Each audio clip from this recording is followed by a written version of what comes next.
Hello, everybody. Welcome back to How Come. This episode is so good. I'm so excited for you to hear it. Today's guest is Nicole Victoria, financial expert, money coach, and CEO of the international financial literacy company, No Budget Babe. She also runs the Instagram account, No Budget Babe, and the TikTok, and I highly recommend following both because she is amazing. She has been featured in Business Insider, the Financial Times, on our friend's podcast, Girls Gotta Eat, and has recently just signed a deal for her first book launching in 2022. We are very excited to have her on and learn a little bit more about becoming financially literate and financially independent. As our friend Khalid said, making it is taking care of your financial responsibilities and live a happy life. And I have been thinking about that a lot because I've been staying at my dad's house while Ben is in Portland, and I'm trying to get my own apartment because, spoiler, I don't love living in New Jersey, especially when he's not here. Like, I don't want to be there. It's too far from my friends, and I want to live a more independent life, and I want to start being able to afford my own place and become a grown-up and make it. And I think financial literacy is something that I've always struggled with. We had one episode about it before. Recommend that too. But this episode, we really dive in on investing and making your money work for you, changing your mindset with money, and we talk about crypto a little bit. Just a little bit. I am very excited for you guys to hear it. Nicole is so transparent and she really teaches a lot in this episode. Before we start, I want to say thanks to Dipsea for supporting How Come. Dipsea is an audio app full of short, sexy stories. If you're looking to heat things up, there's a story waiting for you. Get an extended 30-day free trial when you go to dipseastories.com/howcome. I also want to remind you that today is the last day, or today and tomorrow, the last day to get your ticket for my show at Stand Up New York. I am headlining comedy. That means like an hour of comedy from me, your girl, and also comedy from Riley Lassin, who is hosting, and Dylan Adler is going to be doing some musical comedy, and I'm so excited. I'm going to sing a little song too. It's going to be a lot of fun. December 2nd, Stand Up New York. It's a Thursday, 8 p.m. Come. Have not sold out my tickets. And so, yeah, that makes me sad, but it just makes me excited too that there's still more left for you guys. And also, I should note, there are 2 free tickets that are up for grabs. One of my parents bought tickets and I was like, you cannot come. And they don't know how to get a refund. So if you are the first person to DM me about this, you can have those 2 tickets and I'll tell you how to get them. If you're a more last minute person, you can buy tickets at the door. It's on the Upper West Side, 78th and Broadway. Just show up, buy them at the door. And if you can't come to the show, unfortunately, we're not doing a live stream of this one.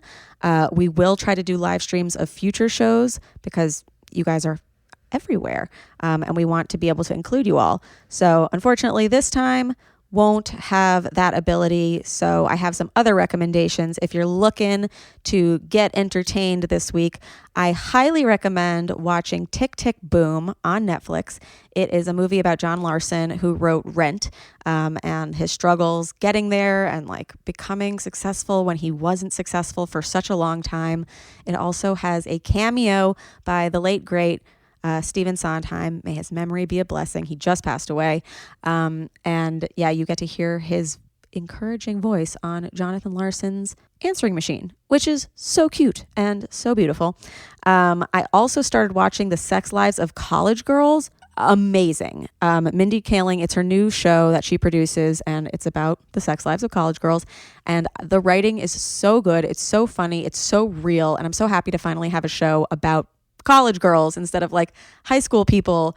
And it's just much more relatable and real and all that good stuff. On the flip side, the second half of the new Gossip Girl season has come out. It is so bad, but so good.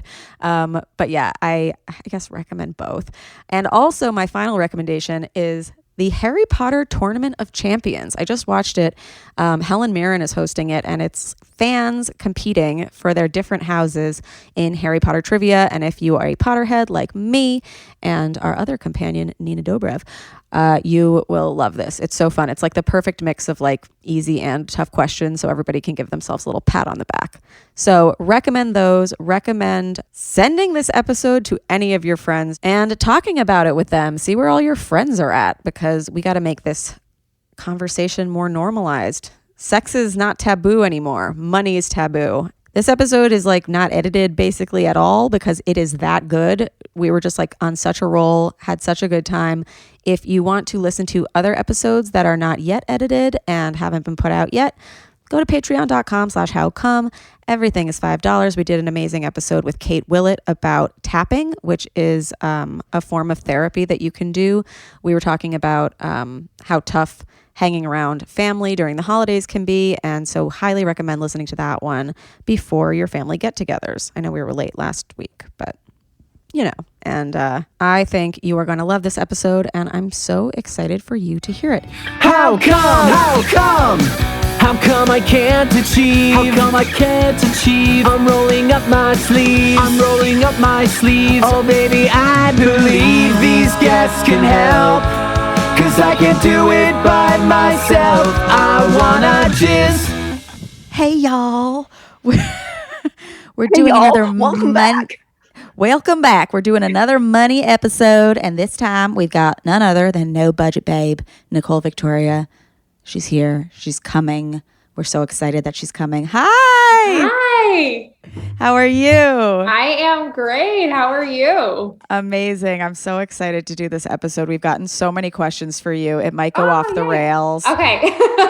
But let's jump in, shall we? I love it. Okay, let's get to it. So excited to have you here. Welcome, Nicole Victoria. Yeah, thank you so much for having me. Hey, of course. My middle name is Victoria.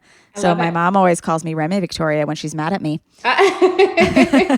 We have so many questions for you. People are very worried about money, really working on different things in their personal finances. And you have a really incredible story where you went from like $40,000 in debt to becoming a millionaire. How did you do that? Yes, yeah, I get this question all the time. So first off, You I got want the to preface spiel. this by I want to preface this by saying I didn't come from money. I didn't marry into money. That's not how this kind of all came about. My family rode the poverty line for most of my life, right? Wow. My mom was a first generation immigrant. She worked a minimum wage job to support our family of four. My dad was off work for, some illnesses and that kind of thing. So for me in my head, I was like, how do I become successful? How do I ensure that this isn't kind of the lifestyle that I'm going to have to live, where I'm going to have to struggle with money going into my future. So for a lot of people in the middle class, it's like, okay, you go to school, you go to college, you get the degree, right? You get the corporate office job, and then you've made it. Then you're going to be successful. Then you're going to have all the money and the happiness and the things. And so I did that, and I went $40,000 into debt to go to school, graduated, got this corporate job, and was like, okay, where's all now? Where's all the things that I'm supposed to have? Where's all the wealth and the happiness and all this kind of stuff? And I kind of went through this process where I was like, all right, well, maybe I just haven't made it yet. Maybe my problem is that, the entry level job, that's not where it's at. I need to get the promotion. I need more money. And that's what my problem is. But I started looking around at all of the people that had the promotions, and I'm like, they don't really seem like they have it figured out. They're happy either. Yeah. I was going to say, even like some of the wealthiest people I know aren't even happy yet. So I don't even know if wealth equates to happy. But before we just move on, you mentioned not being born into it and not marrying for money. It used to be like, oh, just marry for money or whatever. If you marry for money, chances are they have an amazing prenup and lawyer, if it doesn't work out, you're not going to leave with any money. So try to work on making your own and being the one who needs the prenup. Yeah. And I think really, not confusing your inexperience with inability. A lot of people are going to listen to this and they're going to be like, holy shit, I've never even heard some of these terms before. And that's okay, because the more you expose yourself to it, the better you'll get with it. It's a skill. Money is a skill. Nobody is born knowing things about money. So give yourself the opportunity to learn, and just don't get down on yourself, because you're doing the thing now. Yeah. Where did you grow up? So I was in Toronto for a while. And then we moved up to a kind of a rural neighborhood. Okay. And where did your parents come from? My dad was born here, but my mom was born in Malta, actually. Cool. Yeah. And what did they do for work? So my mom did everything from driving a school bus to working in a cafeteria. I think she did home cleaning for a while. So kind of that stuff. when she went back to work after. I know she stayed home with my sister and I for a while. And my dad did work as an electrician for a little while, but then was off work for the majority of, more than half my life. Yeah. And their work ethics that you saw were obviously like really strong. Yeah. With my mom, for sure. I mean, seeing how hard she worked to try to put food on the table and give her kids things and give family things and that kind of thing. And really always wanted to do right by everyone and, do what's best and really provide for her kids. So definitely watching that. I mean, it kind of created this rule that I didn't even realize that I had, that was, you have to work hard to make money. Money has to be difficult. You have to struggle. Everyone struggles. And if you don't struggle, you're just lucky, right? There's no methodology. There's no strategy. It's just kind of luck of the draw, whether or not you have to struggle in your life. And that's something that I really had to fight against, these kind of internal money rules and money scripts about what was actually possible for me in my life. Because for a long time, I didn't think that anything else than kind of what I grew up with was what my life could potentially be. Yeah. And also seeing those types of jobs, like, I mean, I know people with those types of jobs and I'm like, how do you get by? Because there is so much spending. And also like when you are cleaning somebody else's house, there is travel expenses and stuff. And they're like, it just doesn't compute sometimes. So I can imagine you being like, okay, so I guess an office job is the thing that I need. Yes. I always thought that I was going to work my way up a company and that's how I was going to be wealthy. I was going to get that corner office and, I was going to devote my life to this company and become like worthy, quote unquote. But actually, so I'm really big on talking to people and networking and really understanding where they came from. And I sat down with, I can't remember her title. She was high up in the company that I was working for right out of school. And I sat down and I had lunch with her one day. It's kind of like an informational interview. I was like, I want to be you. Like, tell me what it's like. Yeah. And she was like, Nicole, my kids don't even know me. And my husband has to put them to bed every night and tell them, we have all of these nice things because mommy works so hard. So we don't get to see mommy, but we get to have all these nice things. That was a turning point for me for sure. When my personal finance journey, when I was like, oh my God, is that my future? Because I don't think that's what I want. I remember somebody said once, like, you're in the right job if there's a higher up that you want to be in 10 years.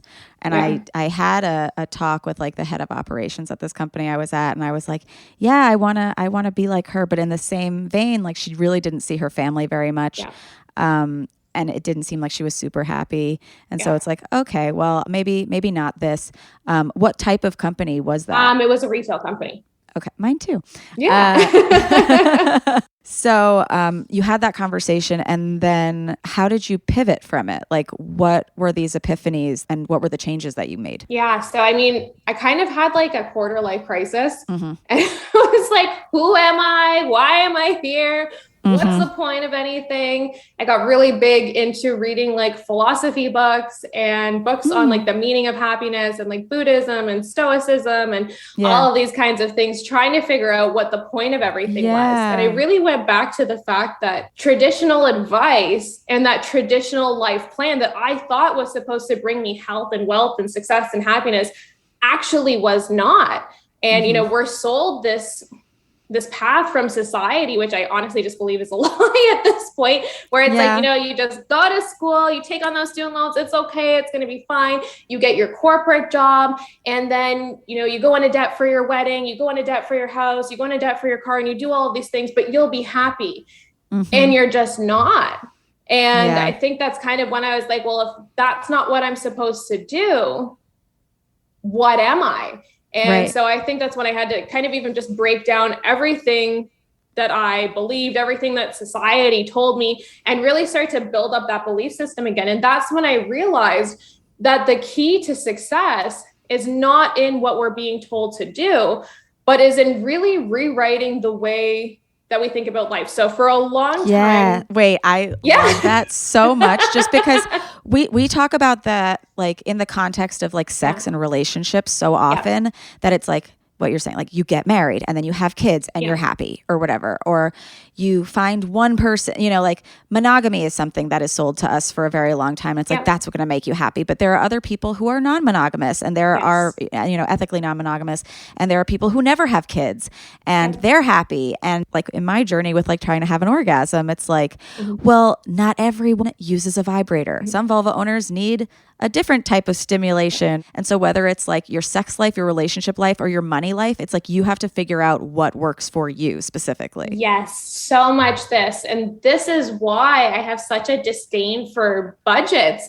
because I'm like, a budget really is not looking at you as an individual person. It's trying to fit you the same way that society does with every fucking thing else, is just fit you into this little box based on these percentages and tell you that this is how you have to run your life. Budgets have been studied and proven to not work long-term for the majority of people. I think it's like 80% of people claim to keep a budget, but aren't actually able to stick to it.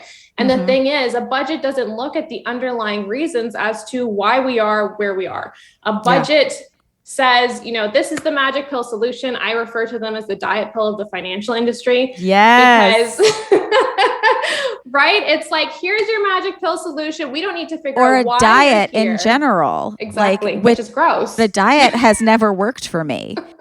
A diet doesn't work. Besides the fact that like we don't want to give anybody body dysmorphia or eating disorders or whatever, like every time I have been on a diet, I am just thinking about food more, and I will eat more or eat nothing and then binge later. Yep. That's not good for anybody's body. It's not good for your head. Like I feel like I've recently established a much better relationship with food, where I like eat when I'm hungry, and I eat what I want. And if I'm not hungry anymore, I stop. And how is that similar to spending? It's basically the same thing. It's more intuitive than people think. And so this is the first step in kind of like the methodology that I created when I was trying to figure out how I was going to manage my finances. And the first step really is changing your beliefs about money, changing your beliefs about what is possible for you with money, and understanding, just like you said with the diet, that it doesn't need to feel restrictive. And if it does feel restrictive when you're going out and you're spending or you're not spending, it's because we haven't got real with who we are or who we want to be and what our real goals and aspirations are in life. Because a lot of us think that spending money today on things, maybe like going out or buying drinks or buying coffees or whatever it is, maybe we think that that's bringing us happiness, and maybe it is, but maybe it's not. And a lot of us are walking through life kind of sleepwalking, doing things because we've always done them, not consciously thinking about, okay, well, is this getting me further to my goals, or is this bringing me further away? And what actually brings me more happiness? Like keeping happiness in the back of your mind and just using intuition, right? Getting really clear about your dream life, and then using intuition to help guide you in making your purchases. Does this feel really good to me? Does this serve me? Does this grow me? Does this get me closer to my goals? Do I need to go to this concert with a bunch of people just because they want to go to a concert? Or is that something that I don't even enjoy, and then I'm going to feel guilty for wasting $80 plus travel, plus drinks, then you're hungover the next day, Exactly.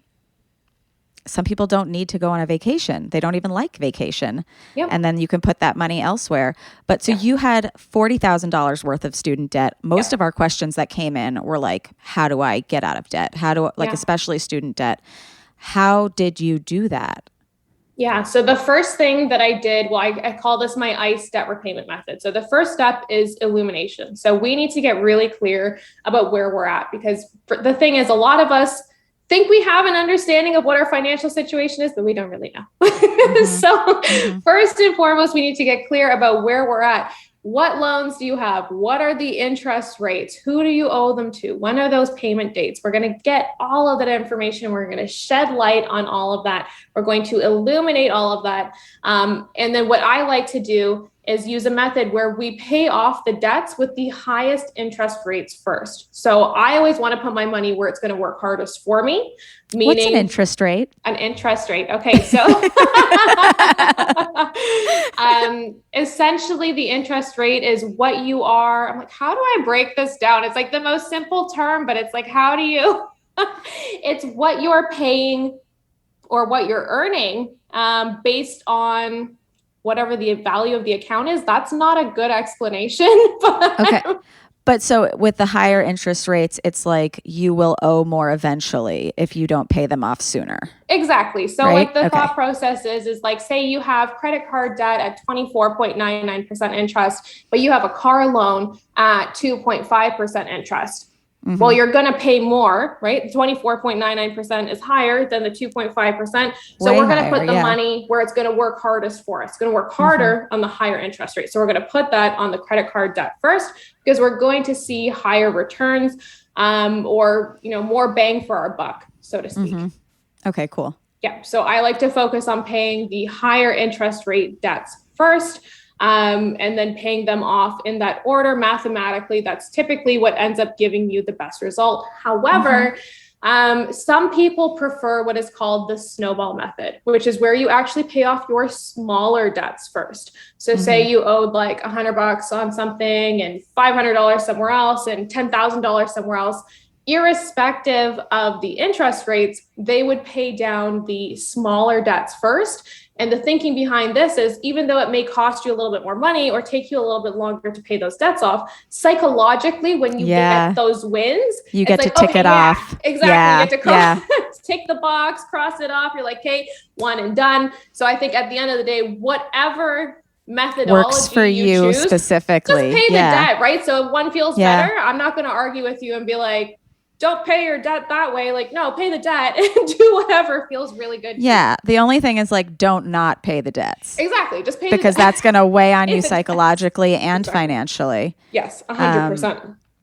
Yeah. Okay. So guys, whichever one works for you, you can go low to high, high to low. But I think a lot of people don't even think about interest rates when they're looking at their debts. And so that's a really interesting perspective to look at. Like maybe you wouldn't even take on certain debt if the interest rate was too high. Yes. Yeah. And that's a big thing too, where I think people they're not thinking longer term. They're not thinking like the total cost, right? So they're seeing, okay, you know what? I'm going to go out, I'm going to buy this sweater. I really like it. I don't care, whatever. I don't have the cash for it. I'll just throw it on my credit card. I'll pay it back later. But they're not looking at, okay, well, it says $30 on the price tag, but it's not actually going to cost me $30. When am I actually going to pay this back? How much is it going to cost me by the time I've accounted for all of that interest? Or if it's dry clean only, you're like, wait, this sweater is going to end up being really expensive, actually. Yes. Yep. Total cost of ownership. You mentioned cars. Like I've been thinking about, it would be nice to have a car because, it's so expensive to get around in the city and it's a hassle or whatever. But it's like, okay, but then think about the costs associated with the car. Yes. You have insurance, you have parking, you have all the tickets you're going to rack up on the Lower East Side because there's no parking spaces anymore. And it's like, those are things to weigh out. Like eventually it might make sense that it's like, I'm living in my car. So all these things are worth it. Exactly. But you have to figure out, is it worth it to you? And for you to be able to figure out if it's worth it to you, you need to understand what the total cost is going to be. And then you need to understand the opportunity cost or the trade-off cost. Because if we're putting those dollars in this place, that means we're not putting them over here. Maybe that feels really good to you to put them in the car. Maybe you work out all the numbers and you're like, no, I love this car and I'm going to be so happy in it. And that feels good. But maybe you do all of that math and you're like, you know what? Actually, that friggin' sucks. And I could go on like 3 vacations with that. And I would be much happier going on those vacations. I mean, this is what I did with my car when the last car that we purchased, I was looking at a Lexus at first because I had always dreamed of having a Lexus as like, oh, I want like the white SUV with the brown leather interior. I'll feel like so cool driving it. And I priced it out and I was like, whew, like that hurts a little bit. And I went and I looked at a Kia and I'm like, well, it's basically the same thing. It has the moonroof and the heated steering wheel and like all the things that I wanted. I love a heated steering wheel. I've never had one. It's my favorite thing ever. I always say the pinnacle of luxury to me is when I'm in my mom's car and I have got the AC on and the seat warmers. I love that so much. But yeah, no, I looked at it and I was like, it's basically the same car, except it says Kia instead of Lexus. And I was like, does the difference in how much I'll pay for the Lexus versus the Kia feel good to me, or would I rather put that somewhere else? And I was like, heck no, I'd rather put that somewhere else. And people were like, oh, you're a millionaire and you drive a Kia. Like, yeah, that's why I'm a millionaire, because I didn't spend all my money. Literally, somebody was saying that they were saying somebody was cheap the other day, somebody who was like super wealthy. And I was like, are they cheap or are they frugal? And if they're frugal, don't you think that might be why they still have so much money? Like, I don't know. I've seen people make a lot of money and then just like blow it. So people have this misconception that wealth is a bunch of things, but it's not. Wealth is money in the bank. Wealth is your investments. If I spent all of my money, I would no longer be a millionaire. And actually, most people don't realize that the average millionaire is frugal. Those people that you see on social media in Lambos and like on jets and stuff, a lot of times they're rented because they're trying to fulfill this stereotype or this archetype that you think is somebody who is wealthy, but is actually maybe just somebody in a lot of debt. Have you seen that tweet that goes around like once every few months? And it's like, if you spend all your money trying to make it look like you have money, you have no money. Yeah. My favorite one is, what good is a Rolex if it just tells you when your lunch break is over? Oh, oh, it hurts. All right. Wait, so which debts did you pay off first? Just so we can get back to your story. So the majority of my debt was from my student loan debt. So I was able to focus on my student loan debt and pay that off while simultaneously kind of building up my savings. And I used that to purchase my first property.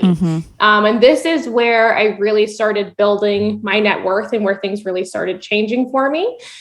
Were you still at the retail job? Yes. Yeah. Okay. Yeah. So I was still in their head office. I purchased my first property. I was making like $50,000 a year at the time. I saved up $15,000. I love that she gives us a number. It's amazing. Pay transparency. Yes. Yeah, I saved like $15,000 and I used that as a down payment to buy a property. And at first, I was really sad because I was like, you know, you always dream of like the 4-bedroom detached house with a yard or whatever. And I was like, you know, I can't afford that. At that time, I was like, there's literally, maybe I could stretch myself, but I would be house poor and that doesn't feel good to me. So I was like, how can I, which is like the most important 3 words in your entire life. How can I get to that dream house? How can I get there? And I was like, what if I could invest in real estate that I could then turn around and use that money to buy my dream house, right? Instead of me trying to figure out ways to trade more hours for dollars and that kind of thing. It's like, how can I grow my money? So I had this $15,000. I bought this property. I flipped it in 2 years, just outside of Toronto. It was like a crappy little condo townhouse that needed some love. But I found a really, really great deal in it. In my opinion, it was undervalued based on what else was going on in the neighborhood. And I saw a lot of opportunity there. I was like, I think based on, you know, a couple different factors, that this property is going to go up in value faster than everything else around it. And I ended up being right.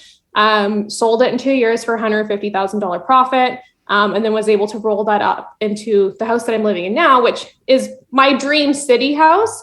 That we purchased in the similar kind of fashion, and we're going to be flipping again. Should make about $500,000 just based on the comps and stuff the way that they are right now. That's amazing. Which is crazy. It's funny because my mom has never been like a money person or whatever, but her and I were talking the other day, and she was like, I was always pro investing in real estate because I could spot something that it's either valuable to me in the moment, or I know it's going to be valuable to somebody else, like eventually. Yep. And I know that you have your real estate license. Did you have it at the time when you bought the house? Yeah, so I had it at the time when I bought the first property. While I was working at the corporate office, I also ended up getting a weekend job, just part-time in a real estate brokerage. I was like, I'm going to get my feet wet, see if I like this. Was doing my real estate license at the time. And then started selling part-time, I think once I moved into the property. And then maybe once I saved up an emergency fund, maybe 6 months later, don't quote me on these dates, I ended up leaving the corporate job, which was like the scariest thing that I had ever done. to go into real estate full time. But it ended up working really, really well for me. I ended up doubling my salary at that point. That's amazing. So that was great. Yeah. Yeah. I worked in real estate for a little bit as well. And I think it is a great side job for people if you have a job that's really not like your passion or whatever, and like you need to make extra money on the side. Like real estate, there can be some very big deals that you hit, but also it does inform like what you know about the real estate market. For sure. Well, I mean, even just from working with clients and hearing people and hearing what they were looking for and seeing the change. At the time when I purchased this property, it was at a time where the housing market was rising really quickly in Toronto. And a lot of people were looking to start moving outside of the city because they couldn't afford living in Toronto anymore. And so this property, from a location standpoint, I was like, this is phenomenal because it's super close to the GO train. And there was actually an express train from that one station that got you downtown in 15 minutes faster than if you were already downtown going on the subway to Union Station. So I was like, this is going to become a very valuable spot. In addition to that, the condo building that I looked at, it was built in the 80s. So it needed some renovations. It needed a little bit of love, right? But I found out that the condo building actually had plans to renovate the building, which was a win for me. Amazing. Yeah. Forced appreciation that I have to do nothing for. And condo means that the people who own in it don't have to pay anything, unlike co-op where you literally have to pay for the sidewalks if they want to redo it. And but they took out a loan to do all of those renovations, which scared a lot of people away because a lot of people, first and foremost, they see this loan, they don't do any more digging. They think there's been some sort of financial mismanagement. Oh my God, the condo doesn't have any money. They had to take a loan, not knowing it was for discretionary purposes that would increase the value. So I was like, oh my God, I found like my diamond in the rough. Diamond in the rough. Yeah. And then, use that property to then, fund further investments in real estate purchases. That's amazing. Do you have any like hard and fast rules for building up savings? Like, is there like a percentage thing? Do you like take some of your paycheck and put it away or like? Yeah. So I don't agree with the percentage thing because I think that's taking really like a hope, wish, pray approach to your finances. You're hoping, wishing, praying that one day you're going to have enough money. What I like doing is reverse engineering my goals. So figuring out, okay, what is it that I want? When do I want it? Taking it back to high school. We're turning this into a SMART goal, right? Specific, measurable, realistic, attainable, time bound, all that stuff. We're putting that all together. Those, but they sound great. You did, Rob? I know what she's talking about. Yeah. Okay, great.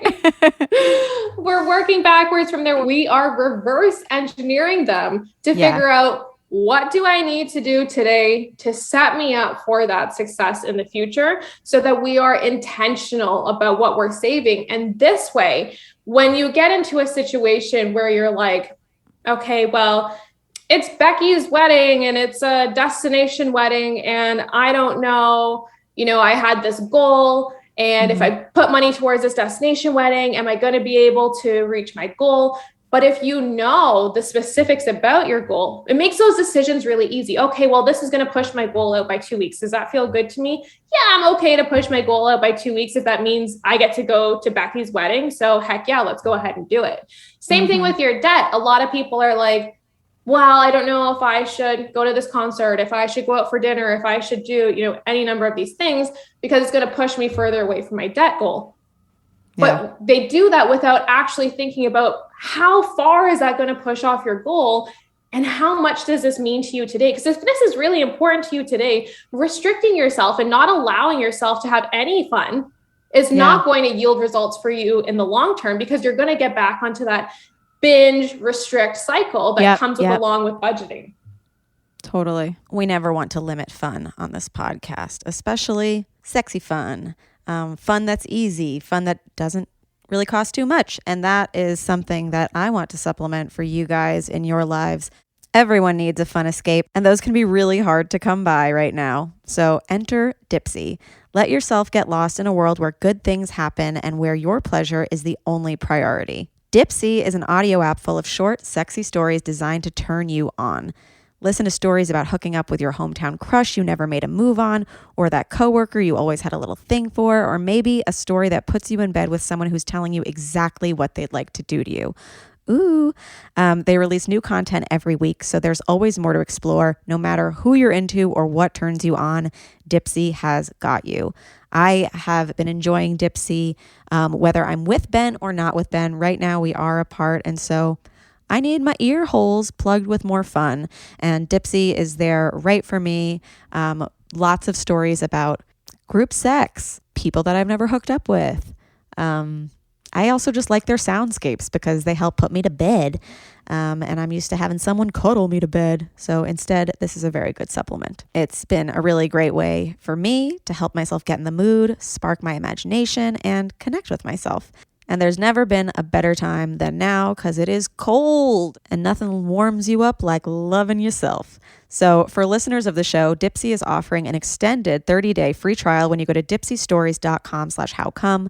That is 30 days of full access for free when you go to DIPSEA stories.com/howcome. So many amazing things there that I think you'll really enjoy. We also recorded a Patreon episode about Tantra, and we talk about doing it with a couple. We talk about doing it alone. That is on patreon.com/howcome. If you are eager to hear it now, so very good and highly recommend it. But let's get back to the sexy subject of moolah and Nicole. What can you do when you've already cut back on expenses, but you still have no money? Yeah, that's a great question. So one of my favorite ways to put more money back in my pockets is negotiation. So that's negotiating. Ooh! Yeah. Oh my God, I didn't know it was an option. Negotiating your salary and negotiating your bills. Negotiating your salary so that you can make more money for every hour of your life that you're already trading. And negotiating your bills so you can save more money without having to change your lifestyle. Yeah. No, I don't know if this is a specifically femme thing, but for some reason, I think a lot of us don't think negotiating is an option. And we're afraid of confrontation, whether it's with a landlord or a boss or whatever. And just having that answer and knowing that it's well, you can ask for more. Or you can ask for your rent to be lowered. Your landlord hasn't turned on the heat in the last month, even though it's been cold. Be okay, knock off our rent then. Yeah. I think it's so important to go into those situations too, armed with the right information, and also understanding that a good negotiation honestly is more of a game of mental chess than it is an argument. It shouldn't be an argument. If you get a no, that doesn't necessarily mean no. It just means you haven't found the parameters in which you can come to a yes yet. You haven't found a solution that works for both parties. So it can be as simple as saying, what can I do to get you to yes? What can I do to get you to a yes today? Okay, that didn't work for you. Great. What does work for you? What do you propose? And figuring out something that way, and not thinking that it needs to be confrontational or it needs to be combative. You can really approach it from an inquisitive standpoint, you're just curious, right? And that way you don't come off as confrontational. The other person can receive it better. Exactly.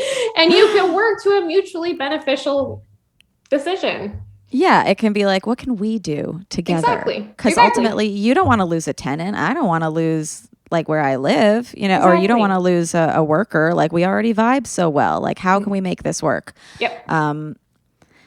We were talking about the ice, and we talked about I, but we did not go do the C or the E. Yes. So C is cut costs. So what we were talking about with negotiation, super simple ways to do that. Like I said, are negotiating your phone bill, your internet bill, your cable bill, your car insurance, any of that kind of stuff, your rent, right? Going through and seeing what it is in your life that you can negotiate on.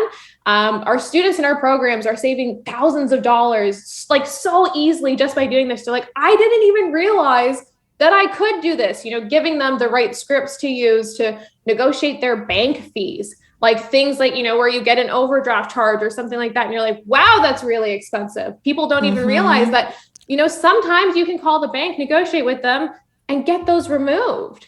That's literally on my whiteboard today, is to go solve my overdraft fees. Because I did not know that they were happening. And then they happened for a year. And it's but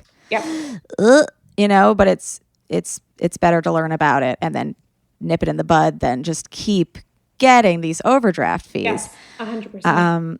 And sometimes that happens just when you're hit with them initially. Like otherwise, you don't know about it or you don't take care of it. Exactly. You mentioned people in your programs. Can you tell us about the program? The first program is kind of our signature method. It's what I've been, I guess, essentially talking about the entire podcast. It's called the Makin Money Moves Method. And it's the method that I developed when I went from $40,000 in debt to a $500,000 net worth in my 20s that has now grown to over $1 million at 30 years old. And that really breaks down through a few main steps. The first one being mindset, second one being self-sabotage, third one being goal setting, fourth one being, financial management, and fifth one, how to actually invest, how to actually grow your money. And it's funny because people come into the program and they're most excited for the investing part. They're like, yeah, I'm going to make more money. I'm going to make money while I sleep. And then they get to module 3. And this is where we go over like your life values, your goals, all of this kind of stuff. And I can't tell you the number of students that have this like epiphany where they're like, wow, I didn't realize that any of this was possible for me. I didn't realize that I was going to be able to do X, Y, Z. I didn't realize I had this kind of control over my future. And a lot of them have kind of like a breakthrough. It's so funny. Actually, one of my staff members messaged me last night. She's like, Nicole, I went back and I was listening to module 3 again. And I think I've had like 5 breakdowns. I'm like, not breakdowns, they're breakthroughs. Breakthroughs. Yeah. But sometimes you have to break down to break through. Yeah, exactly. Any good acting class will tell you that. Okay, wait, let's just cover E before I ask you about investing. Okay. So what is E?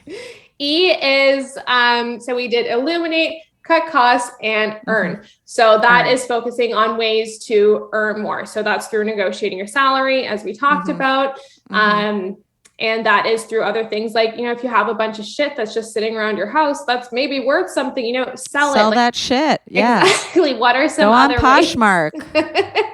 What are some other ways that we can bring more money into our lives easily that we can then go and put on that debt? And you'd be surprised at how much money people can actually make from doing this. Yeah. I don't know why. I think Facebook knew we were doing this interview today. It was like, here are some side hustle jobs that you might want. And I was like, huh.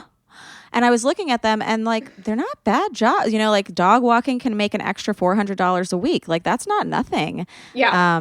There were some that were like $1,000 for like childcare or whatever. Like if it's something that isn't too far and isn't going to cost you too much in transportation and like it can fit in with your schedule, like it doesn't need to be overcomplicated too. And I see so many people overcomplicating making more money. They're like, I got to build a whole business and make a website and get business cards. Like, no, you don't need to do all of that. Take the path of least resistance. If your goal is to make more money, let's figure out how to make more money. If your goal is to start a business, then let's start a business. That's cool. But if your goal is to make more money, how much more money do you need? What's the easiest way to get there, right? What's the easiest way to get there and get you to that dream life? Yeah. Okay. So investing. A lot of people obviously want to know about investing or may have never done it or never thought it was something that they could do. Yeah. What do you say to new people who are looking to invest and don't know where to start? Yeah. So the first thing that I will say is investing is not for the rich. It's how you get rich, but it's not only how you get rich, it's how you build financial security for yourself. So I think the numbers are, the average American is said to make $1.6 million in their lifetime, but needs $1.7 million to retire. So that means if you saved every dollar you ever made, you wouldn't have enough. So you cannot get to financial security just by saving. And I didn't even know investing was a thing. I didn't even know. I thought that people who invested in stocks were like these crazy rich people that, knew something that I didn't know, but it's actually really easy. And it's actually a necessity to build wealth and to build that security. So in terms of getting started, I think the first thing to remember is it's so much easier than you think. You don't need to be good at math to do this. Yeah. And it can be as simple as buying a single type of investment that can be your whole portfolio, which is like everything that you own in terms of investments. A lot of people think that you need to go out and pick stocks and be this, stock picker, when in reality, actually studies show stock pickers lose money, right? When we're picking individual stocks, I would see that as gambling, because we are saying that this one company is going to do better and outperform all the other ones. And who are we to pick? Because even the world's best hedge fund managers don't know what's going to happen in the future, right? 95% of hedge funds fail. Exactly. In the first year. Exactly. Right. So, and it's so important to remember these things. So when we're looking at that, okay, if we don't want to pick one stock, well, then what do we do? Well, why don't we own little pieces of the biggest and best?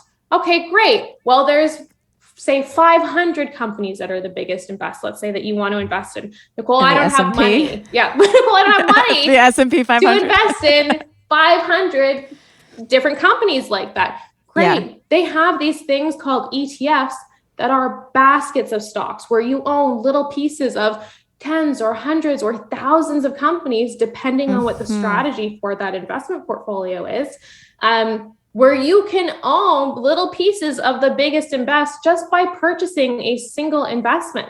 It doesn't need to be complicated, right? Why bet on one company when you can own the whole market? And do you, when you buy them, do you just say like, oh, check in every so often? Or it's basically like have a fat ass, just like sit for a long time and check in like 6 months? So yes. So the way that investing works is the more you touch it, the worse you're going to do. Great. Usually. Yeah.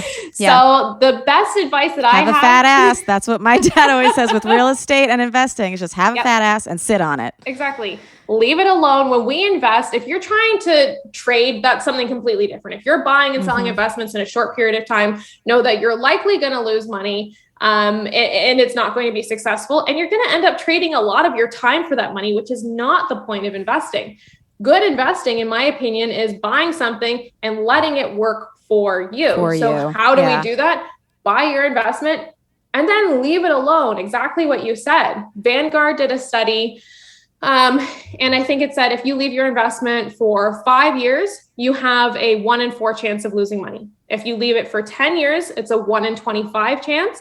And if you leave it for 20 years, based on their data, it's a 0% chance. So the longer you leave it, like people are scared, right? They're like, well, I don't want to gamble my money. No, gambling is scary. Exactly. But you're not gambling based on the data. You're not gambling as long as you are properly diversified. You're not messing around in your portfolio, and you leave it for a longer period of time. Yeah. See, I mean, I've seen a lot of talk about GameStop and a bunch of people getting involved in that. And when I watch them being involved, it does take over their life in like a very gambling way, because they're watching it go up and down and wondering when to get out and all this stuff. And it's like, that just also feels really taxing on the brain. Yeah. So, I mean, it looks fun sometimes if they hit it big, but it's too volatile. Exactly. I feel the same way about crypto and that kind of thing too. I think if you're the type of person, ask you about crypto, yeah. If you're the type of person that likes to go to the casino, I don't. But if you're the type of person that likes to go to the casino, I don't, and throw your money, I'm so cheap. I'm like, no, I'll put $20 in a machine and I'm $20 like, on roulette, and if it's gone, I'm done. Yeah. So like, I don't like to do that. But if you're someone who enjoys going to the casino, then maybe instead of taking your $20 to the casino, your $100 to the casino, you take it and you put it in crypto and you see what it's going to do. I'm sure I'm going to piss the crypto bros off with this one, but I just think that there's so many uncertainties with the crypto market right now that we don't know what's going to happen. So, you know, the thing is, it's a speculative asset, right? There's no intrinsic value. It only has value because somebody says it does. So if something happens and someone else no longer thinks it has value, who's going to pay for it, right? It's not like a stock where the underlying asset is a company that makes a product or a service that actually has revenue. It's not like it's real estate where it's this physical asset that someone can live in, that you can rent out, that you can bring in different streams of revenue. It's literally a non-productive asset that only has value because somebody else says it does. So to me, that's way too scary. I think I put $50 in Ethereum and I was like, I'll let it ride. I'll see what happens. But aside from that, my investments are like stocks and real estate. Yeah. Elon Musk tweeted about Bitcoin one day. He was just like, he said something slightly negative and then it dropped by 20,000 overnight. That's wild. And then in the last 6 months, it's kind of worked its way wild. up. But Yeah, scary. I saw you said the crypto bros, but there's a crypto Gil I know, and she tweets about it constantly. And yesterday she was talking about like, I don't know, she was retweeting something else that about like the government and how like we need to do something. And she was like, yeah, because nobody wants your shitty dollar. And I'm like, you know that crypto still is valued by dollars. Like the thing that you are valuing it up against is the thing that you're shitting on. Not that I think like the US dollar is so amazing, but it's like it still is in that format that you're thinking. Like I don't know anybody who's bought a house from crypto. Yeah. You would have to sell the crypto to get the shitty dollar. I think I heard of one real estate transaction. I think in like Vancouver, maybe there was one in Toronto, where they were like the first people to buy a house with Bitcoin or something. But then I think it was more of like a novelty than like an actual functionality. And I mean, it was an NFT. The whole event was an NFT. I think the concept of it is really cool. Do I think that it's really cool and it could be amazing and all of this up to get? Sure. But do I think that the government ultimately long-term is going to allow for something that competes with its currency? Like, no, I personally don't believe that. If you do, then that's great. And you want to speculate and you want to gamble and you want to put your money in there, that's totally okay. I had somebody in my program and he said that he put all of his emergency fund into crypto. And I was like, ooh, that makes me like really uncomfortable for you. Please don't, because in an emergency, you need that in cash. Like I wouldn't even recommend putting that into the stock market or bonds or anything, like even any of those like safe investments, like put it in a high yield savings account and let that stay there in cash, because when shit hits the fan, you're going to need the cash and you don't want that tied to somebody else telling you if that money's actually worth something or not. Yeah. That is a good point too, though, is put stuff in savings accounts, because you can have stuff in your checking, but like, why not just put it in your savings and have it build and have it separate from your, like, I love using a different bank from what you use for your regular everyday checking account, because it takes time for that money to come back over into your checking account. And we want to think, okay, we are human and sometimes we do shit that we probably shouldn't have done, and we get in our own damn way and we self-sabotage. So how do we prevent ourselves from doing that? Is by thinking, okay, how might I self-sabotage? And how do I like interject before that happens? So if I have my money sitting in my savings account and it takes 2 seconds to just pull it over to my checking, is it possible that I'm going to use it for something that I'm going to regret later? Yes. But if it takes 2 out of 5 business days for that money to come over, it gives you some time to truly think about what you're doing. Yeah. And if you choose certain banks, they allow you to name your savings accounts. So what I think is really cool, so I do this for myself. So let's say I had a trip like Bali 2025 and I have my savings in there for it. Now, if I'm going to take money from my savings, I'm physically watching myself take it from Bali 2025. And I'm like, damn, does that feel good to me? Or no, do I want these shoes or do I want Bali 2025? No, I want Bali 2025. I'm not going to do this. Amazing. No, I love that. I feel like it's like when you put your ex's phone number in your phone as don't. Yes. It's like a gentle reminder. So you're like, oh, I want to call. No, I don't. There is one crypto that Robin and I just learned about that we're a little bit interested in, just because we have tough time with payment processors. And apparently there's a crypto called Cum Rocket. I love it. It would just be so on brand. Apparently they're doing like a bunch of adult stuff, and the people who buy Cum Rocket are called cummies. And I'm just like, okay, we already have companions on this podcast. Maybe we should become cummies as well. I love it. They should sponsor the podcast. I hope so.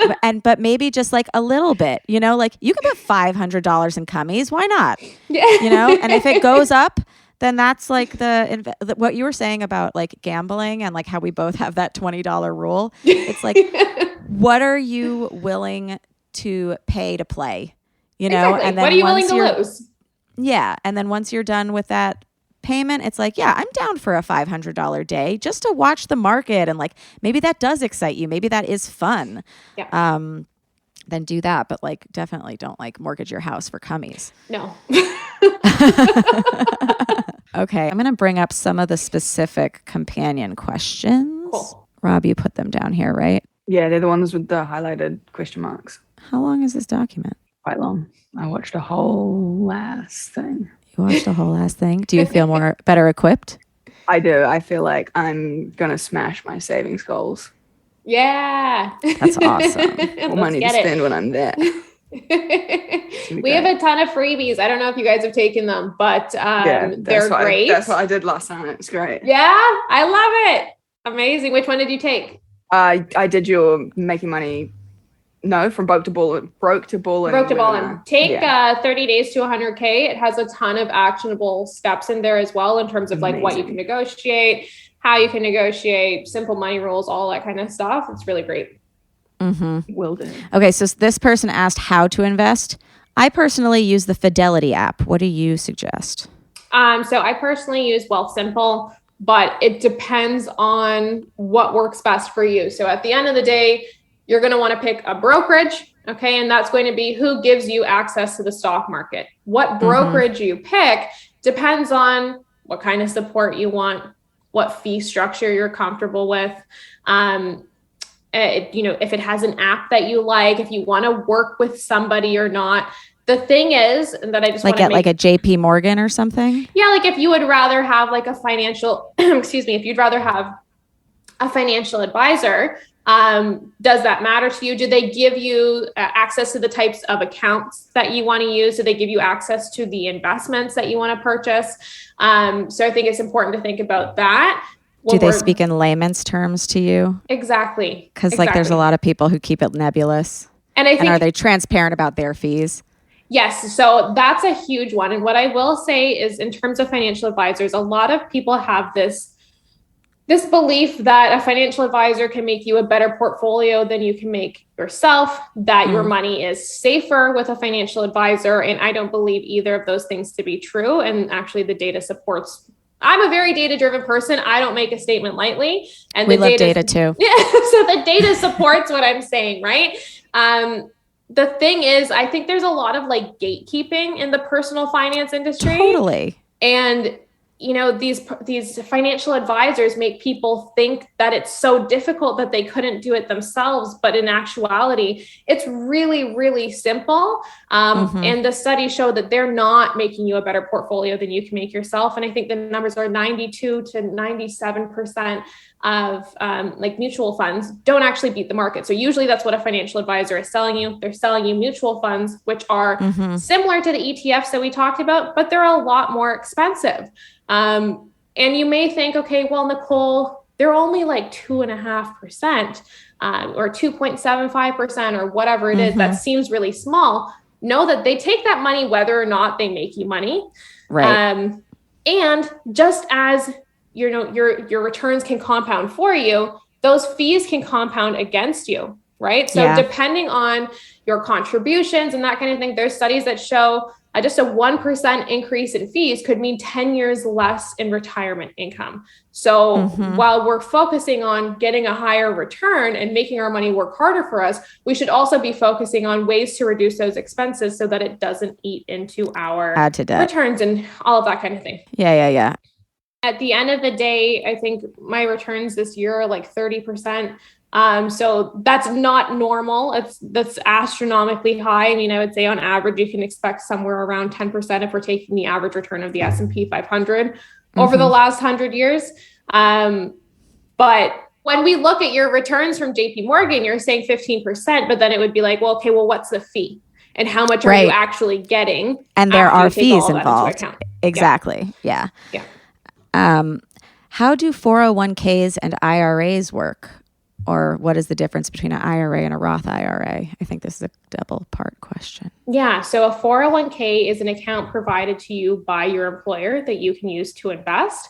I always say if your employer is offering you a match on the amount of money that you're contributing, like a dollar for dollar match, take that. Always take the free money. Okay. So say your employer is offering you a 5% match. Great. We're going to put 5% into that account. We're going to get that employer match and we're going to let that grow. Why do we want that into match? your retirement fund? Exactly. Into right? your That's retirement what a 401k fund. is. Okay. Yes. It's so important to get that match because if you look at it from like a returns perspective, that's a 100% return on your investment because you're doubling it. Yep. Which would take 7 to 10 years in the stock market to achieve, but you're getting instantaneously. So always take the match. Understand though that your 401k typically has higher fees. Okay. And they have usually have limited choices in terms of what you can invest in. All right. So what I say is get the employer match, but then if you're going to continue investing for your retirement outside of that, use your IRA, your Roth IRA, or your traditional IRA to invest and then max that out and focus on that because you're going to be able to handle those yourself, but take the free money from the 401k. I feel like nobody even realizes that you can invest money from your 401k. Like I just learned this the other day and I was like, oh, I thought it was just something that like you sit on for your retirement. And it's like, no, you can invest that and make that grow as well. Yes. And I think a lot of people don't realize this because we're not told and we're not taught. And, you know, you go and you open this 401k and nobody tells you that you put money in there, but then you have to choose the investments. That's where the magic comes from, just putting money in there. Like we said before, you know, if the average American makes 1.6 million in their lifetime, but needs 1.7 million to retire, we need to be investing that money to allow it to grow for us. Saving is not good enough, and it's not going to be enough to get you to where you want to go. The difference between a Roth IRA and a traditional IRA is going to be just when you pay taxes. Typically in most situations, from what I've seen, the Roth IRA makes more sense, meaning all of your growth inside the account, like, you know, all of the money that you make from the stocks that you're invested in, that's all tax-free. That's huge, right? Yeah. And if you're wondering, well, which account could be better for me? Google Roth versus traditional IRA calculator. You can put in your numbers and it'll tell you at the bottom, you know, this is what it would be with this. This is what it would be with this. And you can make your decision pretty easily. Yeah. I think even just the words like an IRA, it like looks like Ira, like an old man. And I'm like, only old men can understand this. And it's like, no, it doesn't. It feels once you break it down that like it could be not easy, but like manageable. Let's say it's simple. It really is simple. Yeah. Okay. It's simple. This was a question that I thought was interesting. It was no clue what to compare my financial goals and savings to at my age. Don't.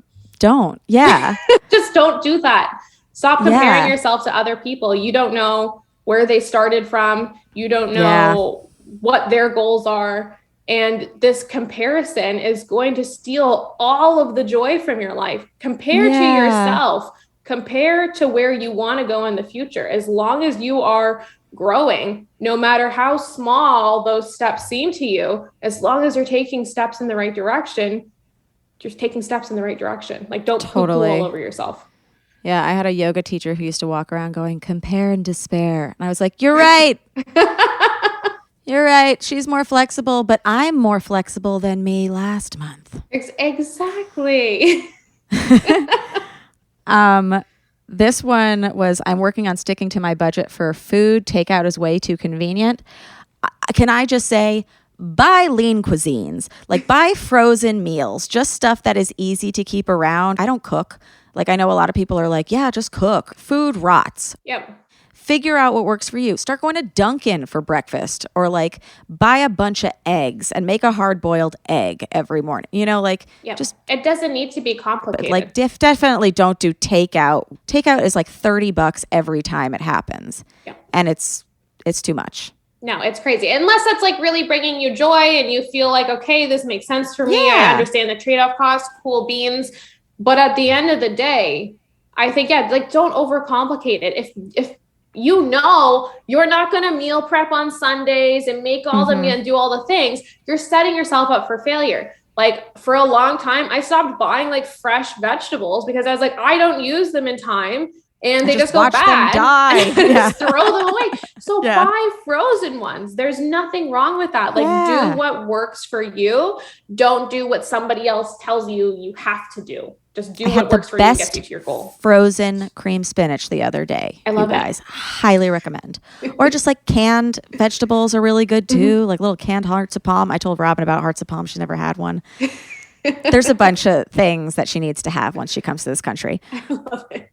But yeah, this has been so amazing. I wish we could keep you longer. And it's so great to know that you have these free courses online. Can you tell us where everybody can find you and all those courses? Amazing. Follow you? Yeah. So you can find us on Instagram and on TikTok at No Budget Babe. If you guys have questions, because you probably will have questions after this episode, you can head over to our free Facebook group. I think there's over 53,000 people in it now, which is amazing. It's called Master Your Money and Build a Bank Account That Never Stops Growing. So that's a great place to go and network with other people that are doing the same thing as you, trying to get their money shit in order, seeing you're not alone, learning from other people, hearing their questions, that kind of thing. And we have 3 free courses and a free ebook. So they're on our website under freebies and they help you with everything from changing your money mindset, understanding different money rules, some basics to investing, all of that fun stuff. And then we also have our paid programs as well. Yeah. And just getting comfortable hearing about and talking about money with people, you know, it's such a huge, huge step that like, I think a lot of us were taught it's rude. It's not rude. You're going to have to make your life. Yes. And if you like this episode, if you like any of our episodes, follow us at How Come Podcast and me at Remy Casimir. Rate, review, subscribe. It really helps us out. And the reviews. Leave us a nice review. Come on. And if you want to come to that show again, DM me. I've got those 2 tickets up for grabs, or just go in. Their link is in my bio and it's below, and you can buy some if those 2 are already taken. I can't wait to see you there. And thank you again, Nicole. Yeah. I have to ask you this question, which we usually ask after a sexual experience. This has been kind of dirty, sexy money. It's been sexual. I love it. So Nicole Victoria, did you finish? I did. Amazing. Thank you so much for coming. Thanks for having me. And we'll see you guys next time on How Come. Goodbye. Bye. It's not you, it's me. I try so hard to finish honestly. They say you'll know when you go all the way from A right down to O. Oh no, I think that I still got a ways to go. Oh, I'm sick of this and I have got to know. How come I can't achieve? How come I can't achieve? I'm rolling up my sleeves. Oh baby, I believe these guests can help, 'cause I can't do it by myself. I wanna just